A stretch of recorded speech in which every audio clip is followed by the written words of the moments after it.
was just looking at some on TikTok and how these niggas in LA gotta go to the gang politics soon as they get locked up. And I was just thinking, I'm so happy I'm not in LA right now, man. I'm in sunny Miami and we talking about this goddamn NBA Youngboy shit. Let's get into it. Don't forget to like, comment, subscribe, hit the notification bell. Also go to DREDEIARI.us so you can get the latest, hottest, newest drip. Let's go. Everybody, welcome back to another episode of EO West. It's 1090 Jake. I'm rocking with y'all and y'all rocking with me. And for this video, y'all see the title. We're going to be speaking on Youngboy and where he's about to go. A major update in the legal battle of NBA Youngboy is making its way across social media as it's been announced and confirmed 24-year-old Youngboy is going to federal prison. Damn. Celebrity lawyer Bradford Cohen would break the news through Instagram stating, "Being right is a bad habit of mine. Global plea, 27 months, will be out with credit time served in probably 12 months. Now for those unfamiliar with the terms used, let me break it down and remind y'all how Youngboy ended up in this situation. More than a dozen guns off the streets tonight and several men arrested after, including rapper NBA Youngboy. A broad daylight drug bust landing 16 men behind bars tonight, including Baton Rouge rapper NBA Youngboy. It's crazy. Good. When police got there, the men took off, but a short while later, according to an affidavit, police found oxycodone and other drugs packaged up at the scene, as well as 14 guns, one of which was stolen, plus more than $79,000 in cash. God damn. Back in September of 2020, the superstar rapper was in his hometown of Baton Rouge, Louisiana, filming a music video. A nearby neighbor would notify the police a group were outside of an abandoned home, armed with guns. Police would arrive, make 16 arrests, and even seize recording equipment. The music video, captured by the cameraman, would show Youngboy possessing what were later determined to be a .45 caliber Glock 21 and a 9mm Masterpiece Arms pistol. Because Youngboy had previously been convicted of aggravated assault with a firearm in Baton Rouge, he'd now face charges of being a convicted felon in possession of a firearm. In April of 2024, a search warrant would be conducted on Youngboy's mansion after local authorities uncovered a prescription fraud ring. A 9mm Sig Sauer would be located within the master bedroom, and Youngboy would admit he previously handled the weapon, leading to another gun charge from the feds. So back to what Bradford Cohen said. Youngboy would accept a global plea, which is a single plea deal that resolves multiple charges. This would essentially end his federal battle and leave him with a 27-month prison sentence for one charge and 60 months probation for the other. Because Youngboy is currently in... How? I ain't saying nigga snitching, but how? You know how lucky you gotta be? Ain't this like his second, third Fed case and he done got locked up for all types of shit, all this weird... Bro, how? This is like his last chance, gang. If he do some other shit, it's over for him. He was already just on probation in goddamn Utah, still twacking, overbapping. I don't know what's wrong with him, folks. He gotta sit his dumb ass down. He got all the money in the world. He can do whatever he want in America because he, you know what I'm saying, he a felon, can't travel. Nigga, what? Chill. Incarcerated, he'll be receiving credit for his time spent in jail, but unfortunately, he won't receive any credit for the more than 2 years he was on house arrest. So with having to do 85% of his federal sentence, good behavior would drop 27 months down to just under 23. Then subtract however many days credit he received from being in jail, which could knock off a month or two.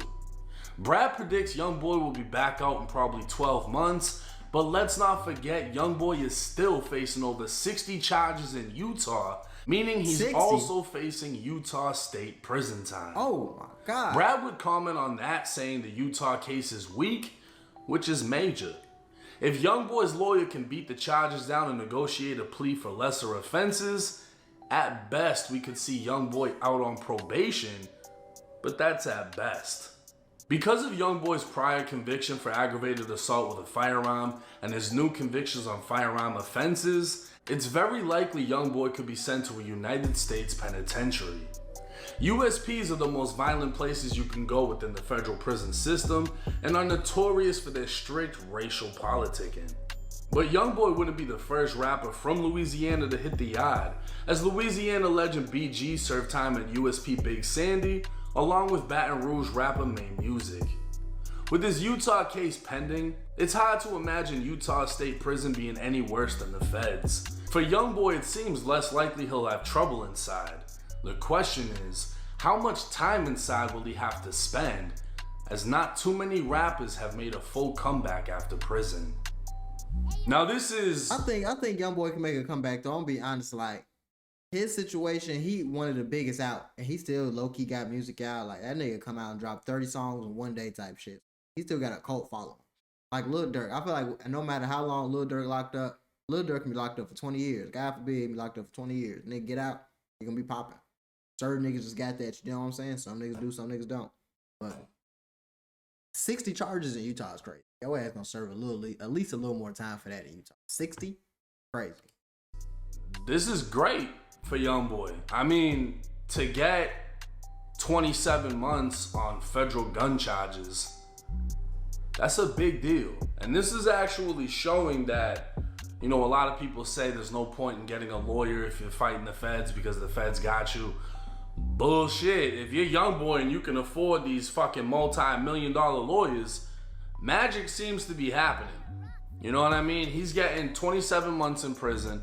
That's gonna fly by. In the feds, you only have to do 85%, which is the strictest amount out of anywhere. Florida state prison is the same thing, 85%. And I don't know if he can do extra programs to knock that down even more. But here's the thing. I don't think Youngboy is gonna have a tough time in the feds, regardless of where he goes. He's from Louisiana. Louisiana has a car in the feds, meaning their state rocks together. They've had some big names already in the feds, so I'm sure he's just gonna fit right in because everyone knows who the fuck he is. He's gonna go right to his people. And I mean, if we all forgot, paperwork came out stating that Youngboy was the bully in Louisiana. When he was inside of the parish, inside of the jail, he was taking the TV remote and telling motherfuckers what they could and couldn't watch. So it seems like Youngboy is the problem, but he's gonna be in the big leagues. The USPs and the feds, that's as high up as you can go. You know what I mean? Besides ADX, which you're not coming out of the cell. Meaning, whatever maturing he hasn't done will be done there. Yeah. Because he's gonna be around a lot of people that are gonna spit a lot of game to him. He gonna be around them lifers. He gonna be around them, like, I wouldn't say Larry Hoover's them, but he gonna be around some big dogs. Like, niggas in the feds ain't having no little shit. Niggas in the feds serving time, bro. It ain't a lot of niggas that's going in, doing a little petty time in the feds and getting out. Niggas doing 10, 20, 30, 40 up. You feel what I'm saying? Like, a lot of niggas ain't going to the feds doing 5 years, 2 years and shit like that. That's not really going on for real. So that's a whole different ball. That's with them animals, with them apes, gorillas and shit. And even though he's technically on top of the world out here, he's not in there. In there, he's just another inmate. Doesn't matter how much fucking money you got, anybody in there can get hit. It's all about respect. Nah, for sure, that is true, but I'm gonna chime in. If you feed the block, I ain't talking from experience, but I'm saying if you a solid nigga and you feeding the block, you feel what I'm saying? Commissary and good, you know what I'm saying? Jack Mac on deck. I feel like you might be straight. A little more than a regular nigga coming in there that ain't got nothing going on, at least. Like, you probably still ain't safe. I ain't saying nigga finna come in there and just be goddamn the big dog on the block, but you can at least come in there and make sure the little certain niggas straight, feel what I'm saying? Make sure people in there got what they got to get. Protection. Feel what I'm saying? I think that if he gets around the right people, he's gonna come out better than when he went in. And if he's able to focus, like I've said, we haven't really seen too many rappers get out of prison and their career is the same. Kodak has been able to do his thing. Bobby Shmurda came out, it hasn't been the same. It's like that for a lot of people, because when you get taken out in your prime and then you try to come back, the music is already changed. You know, in 6 to 12 months, You're right. The sound is already different. So when you're gone for 2, 3, 4 years, You're right. it's just not common to see people bounce back. But and that's what happened with Bobby Shmurda. I ain't gonna lie, I rock with Bobby Shmurda, but when he came out, it was good music, but it wasn't the vibe of what was going on at that time. So it's like, we on that Baby, Gunna, Thug, Future, we on that wave. Like, you feel what I'm saying? That trap shit. Like, we on that type of time at that time when Bobby had got out. Then he got out, he was still on that turn New York shit. Like, it was working, but it wasn't, you know, he's still doing him though. Nigga still probably gonna be rich forever as long as he do the right shit. But you know, this is how it works. I go there. But we're talking about Youngboy, so it's like we don't know how this is gonna go. The big important thing here is he's still fighting that case in Utah, where it's like a shitload of fucking years at max. The spaghetti effect, you know, you throw spaghetti on the wall, a lot of it falls, a couple things stay. That's what's most likely gonna happen. He's got 60-something charges. It's most likely gonna drop down to something lesser, and his fucking multi-million-dollar lawyers are gonna work their magic. I don't see how he's getting probation on that, but if he fucking pulls it off, it's crazy, and it just goes to show you that there's a problem in the system. Like, yeah, that's a win for him, but if you don't have the money, that means you're going to prison, and it's fucked because the majority of the prison system is so flooded with people that literally can't afford a legal team. I ain't lying about that. That's most of the people in there, bro. Most people get a public defender. That's why a lot of niggas, as soon as they get to prison, they finna go to the library. I'm finna learn my law and shit. I'm finna read up on my case. That's how T Grizzly got out. That nigga had to look up shit on his case and goddamn be like, nah, we didn't brandish no firearm. We didn't like walk out the door or something. Like, it was really just destruction of property and shit. Got out. Nigga, that shit changed his whole life. His fucking lawyer wasn't finna say that. His lawyer finna let him go up the road, nigga.